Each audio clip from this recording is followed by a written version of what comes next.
Voici la correction de l'exercice que vous aviez à faire pour le 20 mars. À l'aide de la calculatrice, faire afficher la fonction f telle que f de x égale x au cube moins 6x au carré plus 9x. Donc j'ai rentré cette fonction sur ma calculatrice, d'accord, et maintenant je vais venir dans graphique pour la faire afficher. Voilà. Alors vous voyez qu'ici, la représentation graphique de cette fonction, ici dans cette zone est très plate. Donc il y a deux solutions. Soit la fonction est effectivement constante dans cette partie-là, soit les variations sont trop petites par rapport à l'échelle. Vous voyez qu'ici vous avez 0, ici vous avez moins 1000. D'accord? Les variations sont trop petites par rapport à l'échelle pour qu'on les voit. Voilà. Donc là, il faut se méfier. Il faut absolument aller creuser ce problème là autour de cette courbe très plate. Donc première chose à faire, eh bien on va aller dans le tableau de valeurs ici, voir si les valeurs sont bien toutes identiques ici. On y va. Et voilà, on voit que pour 1, f de x vaut 4, pour 2, f de 2 vaut 2, pour 3, f de 3 vaut 0. Ça veut dire que la fonction n'est pas constante. Vous voyez, il y a bien des variations de fonction ici. Elle n'a pas la même valeur pour 1, pour 2 ou pour 3. Et donc, c'est bien que dans mon graphique, mon échelle ici en Y est trop petite pour que je vois ces variations. Donc là, il va falloir un petit peu régler la calculatrice pour éviter ce problème. Alors, premièrement, on vous a dit que l'intervalle de définition était moins de 4. Donc, inutile de faire tracer la courbe depuis moins 8 jusqu'à 8. Donc, je vais d'abord régler l'axe des abscisses pour voir si ça arrange les choses. Donc, moi, je le règle ici sur l'appli Numworks. Si vous avez une calculatrice Casio ou une calculatrice TI, vous retournez voir les tutos d'Yvon Monca pour savoir comment on règle sa calculatrice. Donc ici, X minimum, on a dit qu'on allait partir de moins 2. Maximum, on va mettre 4. Ensuite, est-ce que Y se règle automatiquement? Pour l'instant, on va dire oui. On descend tout en bas. Et on valide. Voilà. Et vous voyez qu'ici, déjà, on voit qu'il y a des variations, que cette fonction a des variations, ici. Après, ça semble bien plat ici.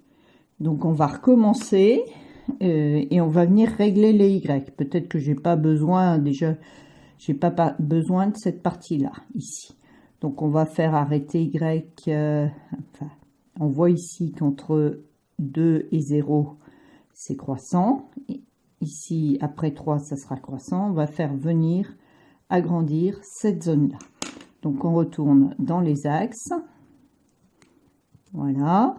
Et à partir de là, on va plus faire Y automatique. OK. Et on va mettre une valeur minimum, par exemple, à moins 2. Ça ira bien. Et une valeur maxi, on va la mettre à 5. Voilà, je valide et là je vois bien les variations de ma fonction qui tout à l'heure étaient cachées parce que mon échelle ici était pas bonne. Donc on va pouvoir maintenant faire le tableau de variation de cette fonction. Donc je vous rappelle qu'un tableau de variation c'est tracé à la règle. À l'intérieur on met les variations de x. Donc x il va de moins 2 à 4. Voilà. On va mettre les valeurs particulières, c'est-à-dire les valeurs sur lesquelles x change, f de x change de variation. Donc, vous voyez qu'il y a 1, elle passe de croissante à décroissante, et il y a 3, elle passe de décroissante à croissante. Donc, on met dans le tableau de variation, ici, on place 1 et moins 3. Voilà. Donc, la fonction, on a vu tout à l'heure, elle est croissante de moins 2 à 1. Elle est décroissante de 1 à 3, pardon, pourquoi j'ai mis moins 3, et elle est à nouveau croissante de 3 à 4. OK? C'est bien ce qu'on voit. Croissante, décroissante, croissante. Bon, maintenant, il faut ces valeurs-là. Alors, ces valeurs-là, pour avoir des valeurs exactes, il faut les calculer. Il n'y a pas le choix. si on les lie à la calculatrice, on n'a que des valeurs approchées. On ne peut pas savoir si cette valeur elle est à 4 ou bien elle est à 4,0001. Alors, ce qui peut nous donner ici des valeurs un peu plus exactes, c'est le tableau. Pour moins 2, elle vaut moins 50. Pour 0, elle vaut 0, etc. D'accord? Si on veut les valeurs, être sûr d'avoir les valeurs exactes, eh bien on passe par le calcul. Donc là, on va y aller. F de moins 2. Donc c'est moins 2 au cube. On n'oublie pas les parenthèses. Moins 6 fois moins 2 au carré. Plus 9 fois moins 2. Alors, moins 2 au cube, ça fait moins 2 fois moins 2, plus 4. Plus 4 fois moins 2, moins 8. Ensuite, moins 2 au carré, 4. 4 fois 6, 24. Donc ici, moins 24. Moins 2 fois 9, moins 18. On compte, moins 8, moins 24, moins 32, moins 32, moins 18. On est bien à moins 50. Donc on peut mettre ici la valeur en moins 2, qui est de moins 50. OK? Alors, on pourrait faire pareil pour les autres. Il faudrait faire pareil si on voulait être sûr d'avoir les valeurs exactes. Pour gagner du temps, je vais les prendre ici sur le tableau de valeurs. Donc en 1, ça fait 4. En 3, 0. Et en 4, 4. Voilà. C'est bien cohérent avec le graphique. Voilà. On voit sur le graphique que la valeur, bon, moins 2, on ne la voit plus parce qu'on a décalé l'axe. Mais en 1, elle est bien à peu près à 4. Donc elle est, en 3, elle est bien à 0, ou à peu près. Et en 4, elle vaudrait 4 si on avait été jusqu'à 5, on le verrait là. Bon. Ensuite, donc là, le tableau de variation est terminé et je n'ai pas de valeur non entière. Voilà. Ensuite, 3. Indiquer les valeurs pour lesquelles f de x égale 0.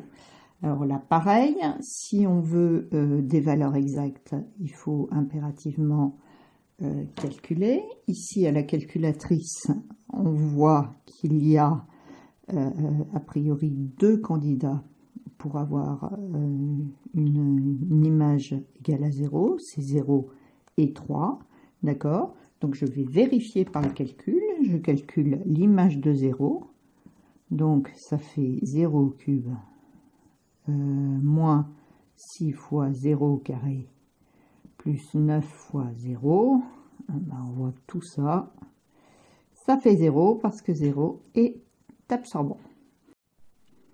Et on calcule la valeur en 3, donc 3 au cube qui fait 27, moins 6 fois 3 au carré c'est 9, 6 fois 9, 54, donc ici moins 54, 9 fois 3, 27, 27 et 27 ça fait 54, moins 54, on est bien à 0, d'accord? Donc on a bien vérifié que 0 et 3 étaient des valeurs pour lesquelles f de x était égal à 0.